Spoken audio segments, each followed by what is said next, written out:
Donc, c'est vraiment passionnant tout ça. Écoute, parce que moi, je me mets à la place de quelqu'un qui se dit mais j'aimerais ça commencer à me lancer sur YouTube, j'aimerais ça devenir un influenceur. C'est vraiment excessivement complexe parce que au début, t'as aucune ressource pour te partir.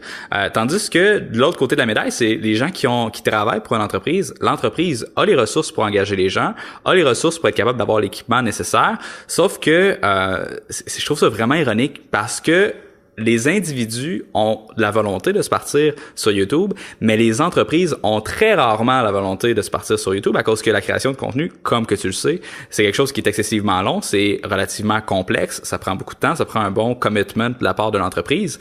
Mais ironiquement, ceux qui ont les ressources pour le faire ne le font pas nécessairement, et ceux qui ont la volonté de le faire ont pas nécessairement les ressources pour être capable de se lancer sur YouTube. Donc, en rafale, est-ce que tu aurais c'est quoi les conseils que tu donnerais à quelqu'un qui veut se partir sa chaîne YouTube maintenant, il sait pas trop par où commencer, t'as dit que faudrait que tu peux prendre ton téléphone. Premièrement, ton téléphone, c'est quoi? Ensuite de ça, comment est-ce que c'est quoi le processus pour être capable de cultiver ton audience? Qu'est-ce qui est plus important, la fréquence, le référencement, la viralité? Est-ce que tu peux te partir si personne te connaît? Toi, t'avais déjà ton podcast, t'avais déjà un levier. Fait à la personne là, qui se start, qui a rien, qu'est-ce que tu lui dis rapidement? Je pense que le premier élément et l'endroit où beaucoup de gens font une erreur, c'est que leur idée de base, leur thématique est mal définie. Beaucoup de gens vont lancer des chaînes. Moi, je vois beaucoup de youtubeurs, parce qu'il y a beaucoup de gens qui me suivent, donc parfois je vais regarder mes abonnés. Et je vois beaucoup de youtubeurs qui ont 120 abonnés, et leur thématique, c'est le développement personnel. Devenez heureux. Ça suffit pas parce que c'est beaucoup trop large et en fait tu sors pas dans la masse. Quand je regarde ça, je me dis oh putain encore un truc de dev perso.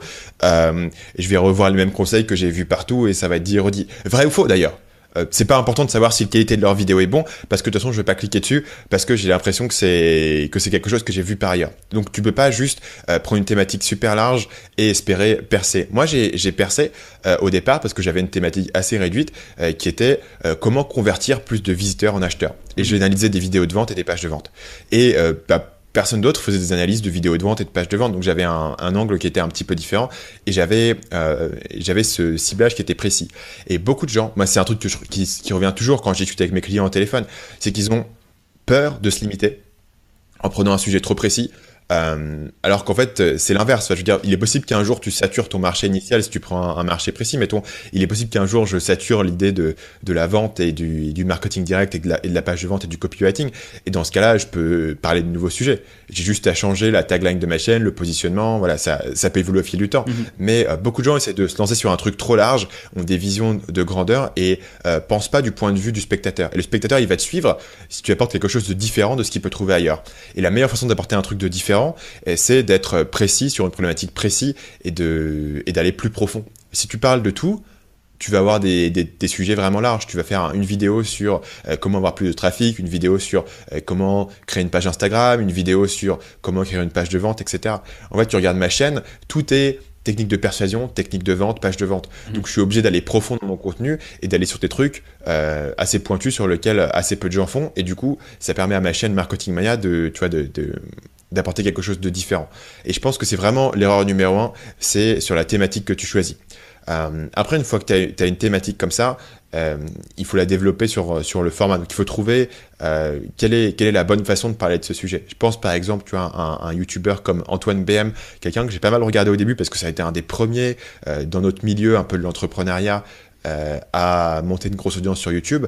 Et ce qu'il avait fait pour se différencier, c'est qu'il avait fait ce format vlog. Il avait importé un petit peu cette méthodologie à la Casey Neistat, où il montrait sa vie, il montrait ses voyages, il montrait le style de vie, et ça apportait beaucoup de valeur. Maintenant, beaucoup de gens le font, beaucoup de gens, du coup, ont essayé un peu de le copier, et ça marche pas pour tous ceux qui essayent de le copier, parce qu'ils essayent de faire la même chose. Mais lui, quand il l'a fait pour la première fois, c'était vraiment nouveau, c'était vraiment original, c'était vraiment différent. Et du coup, moi, je l'ai commencé à les suivre pour cette raison, et c'est comme ça qu'il a monté son audience. Il n'y a pas de réponse facile de comment trouver le bon sujet, mais il est clair que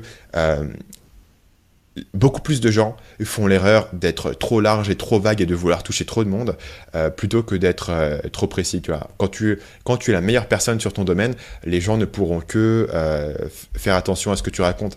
Et moi, quand je suis devenu la meilleure personne qui analysait des pages de vente et qui analysait des extraits de films pour avoir des techniques de persuasion, tout d'un coup, les gens ont commencé à parler de moi. ce qui n'aurait pas été le cas si j'avais voulu trop, si j'avais voulu parler de trafic, de réseaux sociaux et de tous les éléments. Donc numéro 1, je vais arrêter de tourner en boucle. Numéro 1, c'est vraiment la thématique et résoudre un problème précis.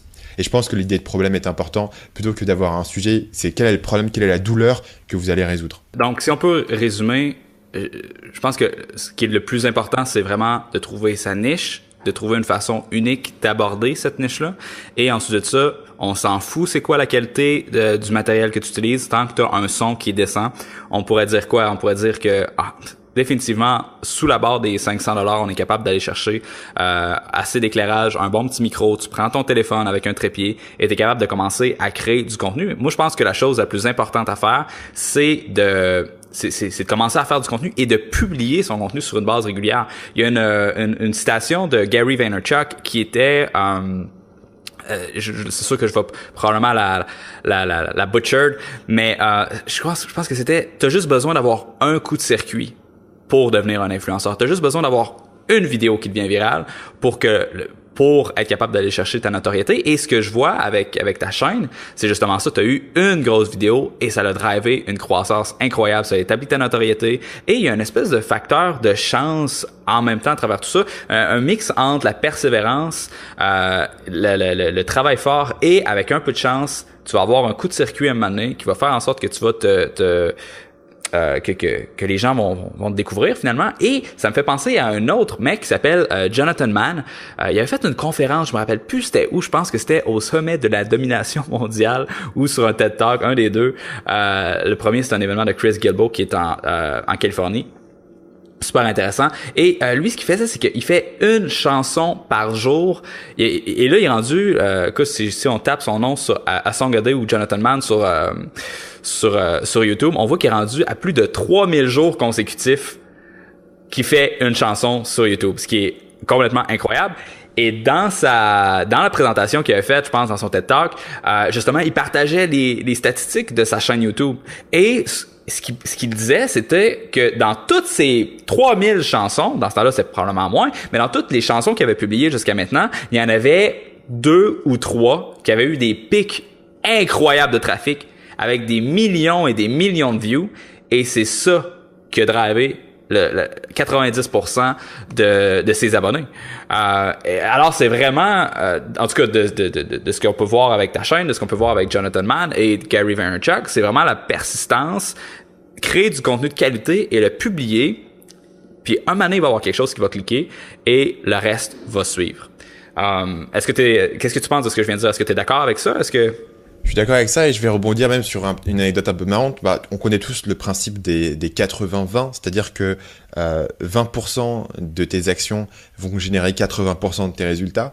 C'est un principe qui avait été remarqué à l'origine par un gars qui cultivait des petits pois en Italie au XVIIe siècle, une histoire comme ça, c'est un truc totalement après le principe de Pareto.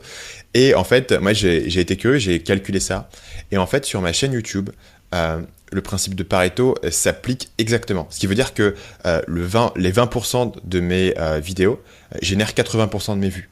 Et ça marche 2 fois, c'est-à-dire que 4% de mes vidéos génèrent 64% de mes vues. Seulement 4% génèrent plus de la moitié. C'est-à-dire en fait une vidéo, ou plutôt en l'occurrence 2 vidéos, génèrent plus de la moitié des vues. Donc tu as vraiment un effet de... Tes résultats sont pas distribués équitablement sur ce que tu produis, et c'est vrai que moi j'ai vraiment tenu à avoir ce rythme de publication hebdomadaire sur la chaîne parce que ça te force à tester différentes choses, ça te force à continuer à publier. Au final, une vidéo par semaine, c'est pas comme si tu publiais un volume énorme de contenu, mais c'est clair que ça joue, c'est clair que ça crée aussi un rendez-vous. Et c'est clair que ça te force à trouver de nouvelles idées, à réfléchir à quelle sera ta prochaine vidéo, et à te dire que si une vidéo fonctionne plus ou moins bien, c'est pas très grave parce qu'il y en a une qui arrive la semaine prochaine. C'est excellent. Salut, c'est Stan, j'espère que vous avez apprécié cet extrait du podcast Marketing Mania. Bien sûr, vous pouvez retrouver l'ensemble des épisodes du podcast, y compris les instructions sur comment vous abonner sur l'application Apple Podcast ou sur votre téléphone Android en vous rendant sur mon site à l'adresse marketingmania.fr/podcast. Je vous ai mis le lien dans la description de cette vidéo.